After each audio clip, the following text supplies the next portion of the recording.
Deuteronômio 13. E o Senhor disse a Moisés: envie alguns homens em missão de reconhecimento à terra de Canaã, terra que dou aos israelitas. Envie um líder de cada tribo dos seus antepassados. Assim Moisés os enviou do deserto de Parã, conforme a ordem do Senhor. Todos eles eram chefes dos israelitas. São estes os meus nomes: da tribo de Ruben, Samuá, filho de Zacor; da tribo de Simeão, Safate, filho de Ori; da tribo de Judá, Caleb, filho de Jefoné; da tribo de Issacar, Igal, filho de José; da tribo de Efraim, Oséias, filho de Num; da tribo de Benjamim, Palti, filho de Rafô; da tribo de Zebulon, Gadiel, filho de Sodi; da tribo de José, isto é, da tribo de Manassés, Gadi, filho de Susi; da tribo de Dan, Amiel, filho de Gemali; da tribo de Aser, Setur, filho de Micael; da tribo de Naphtali, Nabi, filho de Vofsi; da tribo de Gade, Guel, filho de Maqui. São estes os nomes dos que Moisés enviou em missão de reconhecimento do território. A Oséias, filho de Num, Moisés deu o nome de Josué. Quando Moisés os enviou para observar em Canaã, disse: subam pelo Negueb e prossigam até a região montanhosa.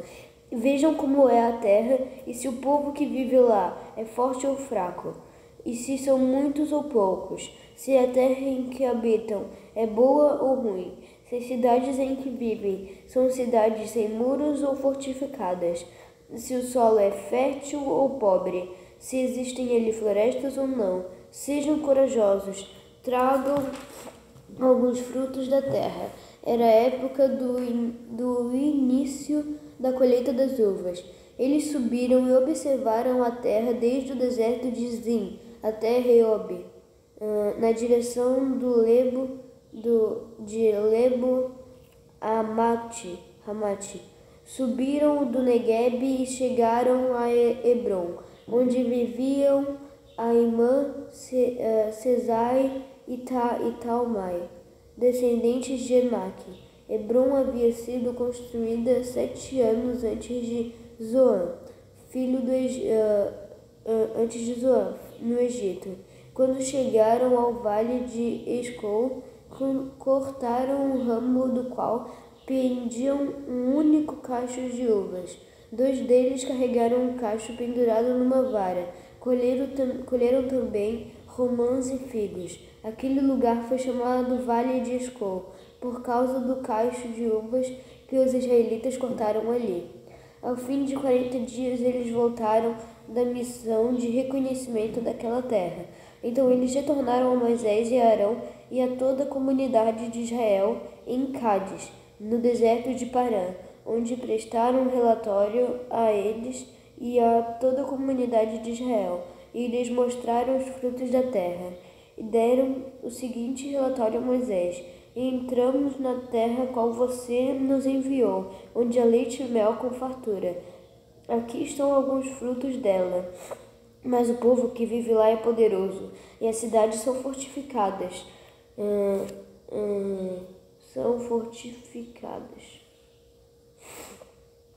E muito grandes. E também vimos descendentes de Enaque. Os amalequitas vivem no Negueb. Os hititas, os jebuseus e os amorreus vivem na região montanhosa. Os cananeus vivem perto do mar, junto ao Jordão. Então Caleb fez o povo calar-se perante Moisés e disse: subamos e tomamos posse da terra. É certo que venceremos. Mas os homens que tinham ido com ele disseram: não podemos atacar aquele povo, é mais forte do que nós.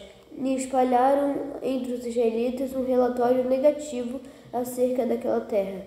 Disseram: a terra para a qual fomos em missão de reconhecimento devora os que nela vivem. Todos os que vimos são de grande estatura. Vimos também os gigantes, os descendentes de Enaque, diante de quem parecíamos gafanhotos a nós e a eles.